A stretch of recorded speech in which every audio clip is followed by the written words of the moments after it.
Hello and welcome to the Weekly 3 with Tony T. I'm Tony Trongone, Superintendent, Millville Public Schools, here to provide you with our update for the week. The three topics we'll talk about today are our football preview, our technology update, and a reduction in class sizes. But first, let's kick off to our first topic with our Thunderbolt, also known as our OBG head coach, Dennis Thomas. Coach Thomas, take it away. How y'all doing? Coach Thomas, head football coach, Millville Senior High School. Excited for the season. The upcoming season is going to be very exciting. We've got a lot of young guys, a lot of returning starters, some young guys that's going to be dynamic and really light the scoreboard up for us. Also on defensively, have a lot of returners. We're going to do extremely well this year. And I believe we're going to contend for a state championship. So I'm excited for the year, but the guys, we have to continue to work hard. We have to continue to unite as a team, and the rest to take care of itself.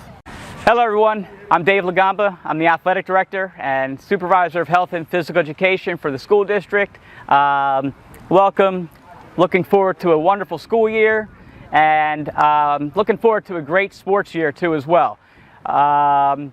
The fall season is underway, where a lot of students and staff are getting ready to start their school year. Next week for staff, September 1st for staff, and September 7th for the students.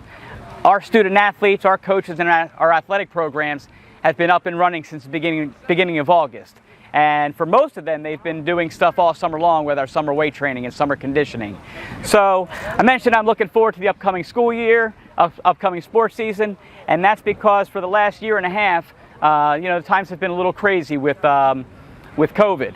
So I like to think that having our sports programs have added a little sense of normalcy to what goes on here at Millville High School. August 28th, the football team starts, but September, the other programs start. And September 2nd actually is another big day. That'll be the home opener for the football team, and the season opener for the girls tennis team. That's September 2nd, big day here for the Bolts.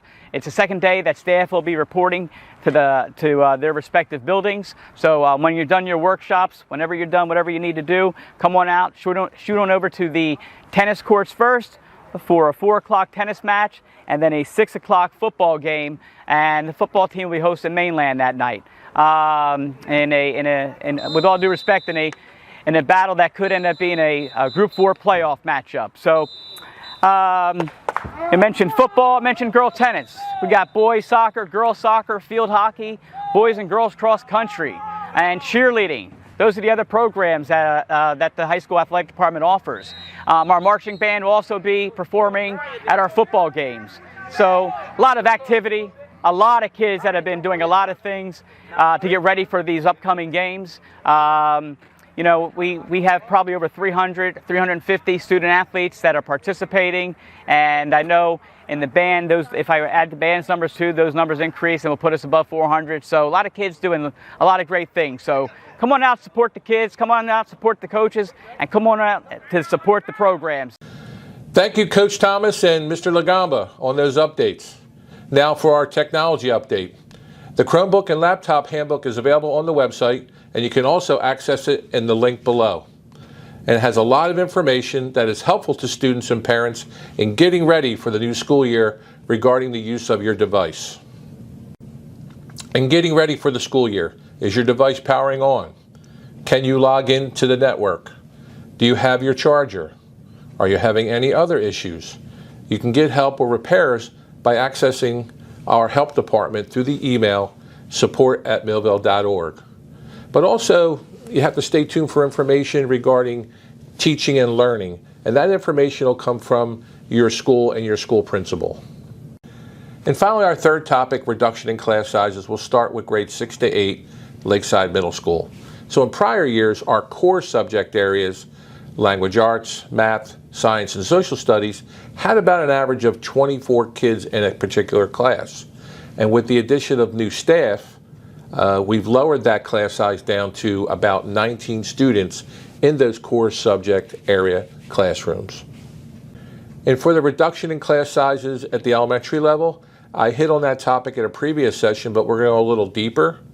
So for grades K to 2, You can see this is a typical classroom. It was about 20 kids in a classroom prior to COVID, and this is a sample size of that. But now, what we had to do last year is break the class up into two groups, an A and a B group. And kids would come in either Monday or Tuesday, or Thursday and Friday. And we're going to try to mitigate that. We want kids in 5 days a week. So how do we do that? Our goal is to have our elementary kids in every single day for a full day. So what are we doing? We're going to reduce class sizes to 15. And so what we did was we hired more teachers, and you can see there now, we went from 20 kids in a class to about 15 students in a class. Now, that's not a hard cap. There could be 16 students in a class. There could be 12 kids in a class, but our goal is to have about 15 students in a class. So whatever happens outside the classroom in regard to the pandemic, we can at least have a goal of keeping our kids in class a full day, every day.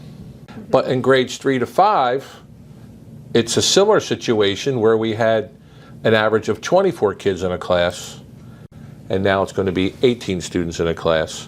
And you can see by hiring the extra teacher, we're able to reduce that class size. And again, repeating myself, our goal is to have kids in for a full day, 5 days a week in grades K to 5. So coming up, some important dates. September 1st will be the first day for staff to report. And on Friday, September 3rd, all district buildings will be closed to the public because we're getting ready for the opening of school for our kids. And then most importantly, on Tuesday, September 7th, will be our first day for students. The parent portal. I can't emphasize it enough for parents to utilize this service. If you haven't already gained access to the parent portal, please use the link below for directions in gaining access to the parent portal. You can get information such as bus information, your student schedule, and much more. But also, check to see if your contact information is current. If you're unsure on how to update your contact information, you can find directions on the link below. And now for the shout-outs. The shout-outs to our parents and guardians. I can't say it enough how proud it was to visit the orientation sessions and see the turnout and having our parents involved in their child's education. And being a veteran educator, it's all the research will tell you that when parents are involved in their child's education, that child will thrive. So thank you to the parents. Thank you for your patience and your understanding and your support for your child and for the school district. And my second shout out goes to the folks working over the summer to prepare for a successful first day of school. Our Human Resources Department, our registration team, our custodial staff, our guidance department, our principals and secretaries, all those folks all together working together to make sure we have a successful first day of school for our kids. Thank you.